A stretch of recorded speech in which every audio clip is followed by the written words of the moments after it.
is how we do it. This is how we do it. Alright guys, you're watching Ogre of Gaming in Progress, and today we're talking about the importance of lighting in film. Now, Ogre, this is a gaming channel. Why are you talking about film when you should be talking about gaming?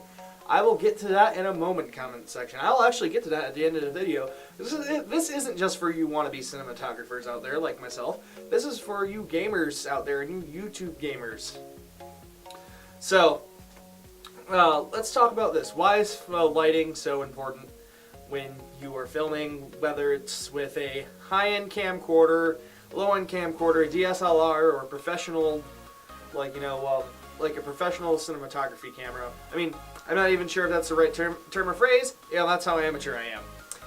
Anyways, so the reason why lighting is so important, and you'll notice this on higher resolution videos, or when you will with lower resolution videos, because a 1080p video, especially one with on a camera with a nice lens, is going to be nice and sharp, while a camera that barely shoots 720p is going to be as dull as a rock, and you're not going to notice film grain as much as you will with a nice 1080p camera. Now, what film grain is? It's the distortions you get on screen when said lighting is not good enough. You'll often get that in low light situations, and you'll get that in rooms that are improperly lit. I had this problem a lot when I first started doing this YouTube channel, and I noticed a lot of my face cam videos would be really grainy, and I'd always wondered, it's like, well, why is it coming out that grainy? And it was always because I always had like one single light source. So let me talk about filming. When you're filming inside a room doing something professional like this, obviously, I'm gonna have a nice white background because it's professional. Professional. Anyways, so you're gonna want to have a lot of different light sources. I actually have several different light sources I am using. To my right, I have two soft light bulbs, and to my left, I have a 100 watt daylight bulb. Above me, I have two 100 watt daylight bulbs and another soft light. Now, daylight bulbs are really nice because they mimic actual daylight, which under ideal conditions, that's what you should be shooting under. You should be shooting in daylight. Pretty much guarantees that you are not going to get any film grain whatsoever in your videos. Now, some of you may be wondering, it's like, well, why is grain a big deal? Because, as I said earlier, it makes everything look like shit. With a bad lighting, a 1080p video is going to look worse than a 420p video or 480p video in good lighting. A 720p video can look better than a 2K video if it has good enough lighting, and the 2K video does not have good lighting. So ideally, you want your subject to be lit as well as he can be, and if you're filming something like this, you want his background to be nice and lit as well, because the background is obviously going to be making up a decent part of this video and is going to be in focus with the rest of the video. And now that's an important thing. If your subject is lit and in focus, but the background is not lit, but the background is out of focus, and you're going for that sort of look, then that is completely fine to do. But you always want your subject to be lit decently enough to where you can make out distinct features of his body, of his shape, facial features, facial expression, and etc. And a good example of this that I found just watching one of Markiplier's videos, when he did his 10,000 subscriber special years ago, which I'm going to show now. As you can see, the Markiplier is in focus. You can tell that he has soft lights in front of him that are shining on him, and then you have another soft light to the right of him that is providing decent light on his face as well. Now, soft lights are really good for capturing color clarity. Now, just look at his skin. If he was in daylight, some of that color would be washed out. I mean, it would be nice and sharp and detailed, but some of that color would be washed out because of how much light would be hitting him. But right here, he has the perfect amount of light to make the video soft and easy to look at, while not overpowering on the lights either.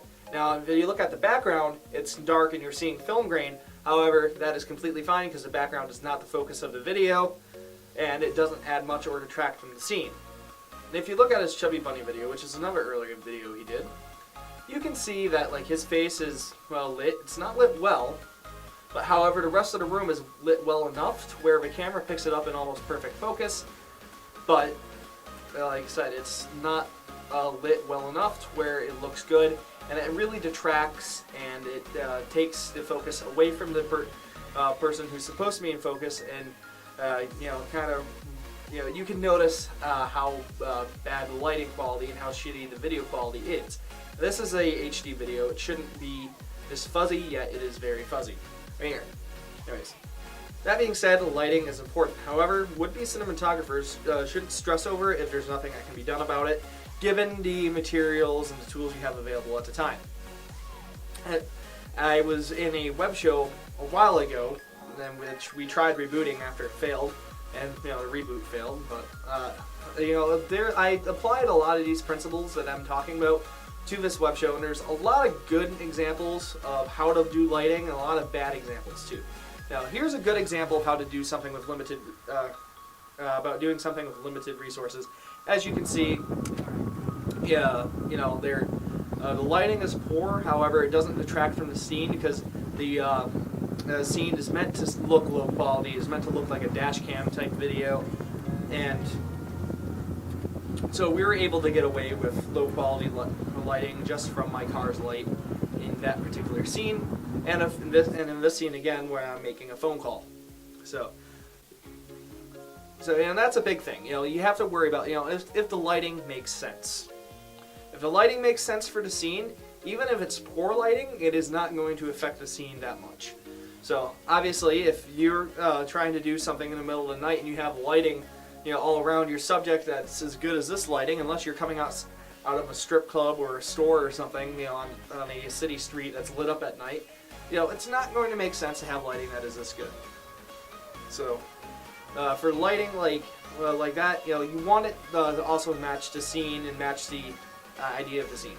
Now, here's an example of indoor lighting that was pretty shittily done. We were doing a scene in my buddy Dylan's basement for this, and we could have set up extra lights. We probably should have set up extra lights, but we didn't. And since this scene is pretty dialogue intensive, and although the people are important, they are not making up the majority of the screen.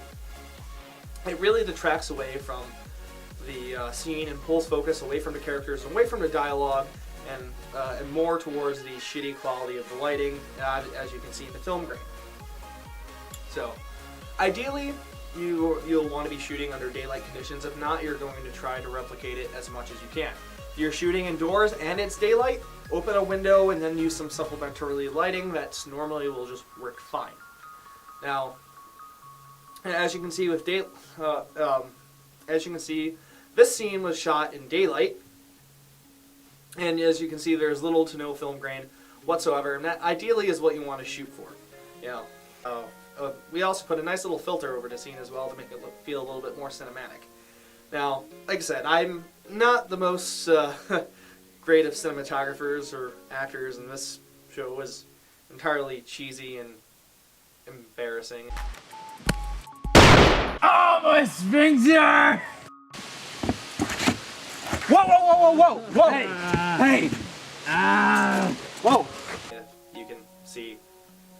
If you can see that scene right there, it's just I can't believe we did that. We didn't even have After Effects back then. I'm sorry, guys. That just looks way too shitty. Anyways, so yeah. Under ideal conditions, you would want to be shooting under daylight or replicating daylight as much as you can. Now, this is where I'm going to get to the gaming, going back to Markiplier's videos. Now, as you can see with his earlier videos, he didn't have as good as lighting, but if you look at his newer videos and newer vlogs, he's gotten the hang of proper lighting. And as you can see in this particular video, where he was basically announcing he was taking a break for the day from posting videos, even though it's just a vlog, he has good lighting. Both of his windows to the left and to the back of him are open wide. he has a nice soft light in the background, and on his face he has some sort of soft light pointed towards him. Now that's another really good thing. Or that's another thing I like about soft lights. They really bring out color in someone's face, and can help like set the tone of the scenes.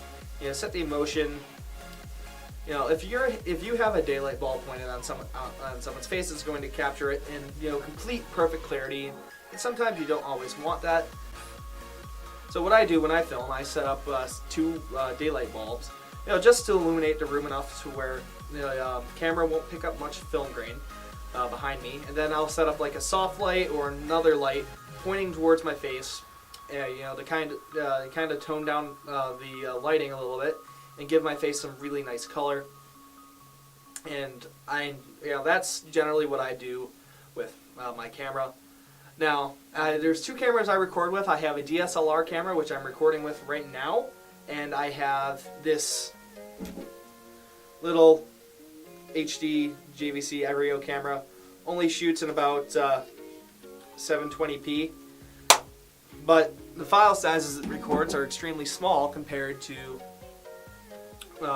this camera. And I can have it plugged in while I'm recording, so my battery never dies. I normally use that for longer Let's Plays. Normally Minecraft or Life is Strange, stuff like that. Anyway, so it's important as both a cinematographer and a gamer, if you're recording gameplay videos, because you want, you're creating an identity for yourself if you're putting face cam videos. It's people are watching you, and as you interact with your viewers and as you interact with your followers, you are building a relationship with your fan base, and you don't want to look like shit doing it, now do you? I mean, I guess it was a little bit too cartoony of me to say that, but yeah, you don't want to look like shit doing it. You want to put as much quality into your videos as you can, because quality will speak to your viewers and get you more subscribers, get you more likes, get you more comments. If you see a guy, doing a Let's Play of, like, say, just any game, whatever. If you do like if you watch a Let's Play of a guy doing a game, and the gameplay looks good, but the film quality of his camera just looks like shit. You're gonna the film quality is not going to match the gameplay quality and the recording quality, and people are going to constantly be dragged away from your gameplay, and like your eyes will just little random bits will catch how shitty the face cam quality is. Like I said, I understand a lot of YouTubers starting out can't afford great lighting setups. My lighting setup is pretty rudimentary compared to what other people have. Other people have multiple studio light setups, and I'm doing the best I can, which is spreading out light across the room, which is another thing I'm going to hit on here real quick. If you cannot have good studio lights, just spread out your light sources across the room as much as you can to illuminate as much as you can. Like I said, I have 3 overhead sources, a source to my left, and 2 more sources to my right. So you're going to want to do that. So, but yeah, if your face cam quality is shit, it's going to detract from the gameplay. People aren't going to enjoy your video as much, which is going to lead to less views and less subscribers. You don't think it's a big deal, but when you do everything you can to improve the quality of your videos, whether developing your speech habits better, whether putting more effort into editing your face cam, like I said, people will start to see that effort being put into your videos, and it will pay off down the road in subscribers, and it will pay off in likes, and it'll pay off, people just saying, it's like, hey, it's a great video, I want to learn from you, and I want to learn how to edit, from how you're doing it, like, what's your process, then people are going to start going to you for advice on how to best set this up or how to best set that up. So, anyways, I hope you guys learned something from this video. Like I said, it's all stuff I've learned, being a photographer, being an aspiring cinematographer, and being a YouTube gamer. So, anyways, hopefully you guys have found this video useful. Anyway, so as always, if you're new here, feel free to subscribe. If you like this video, go ahead and hit that like button straight down into the depths of hell. I'm Ogre with Gaming in Progress, and I will see you guys in the next episode. I'm out.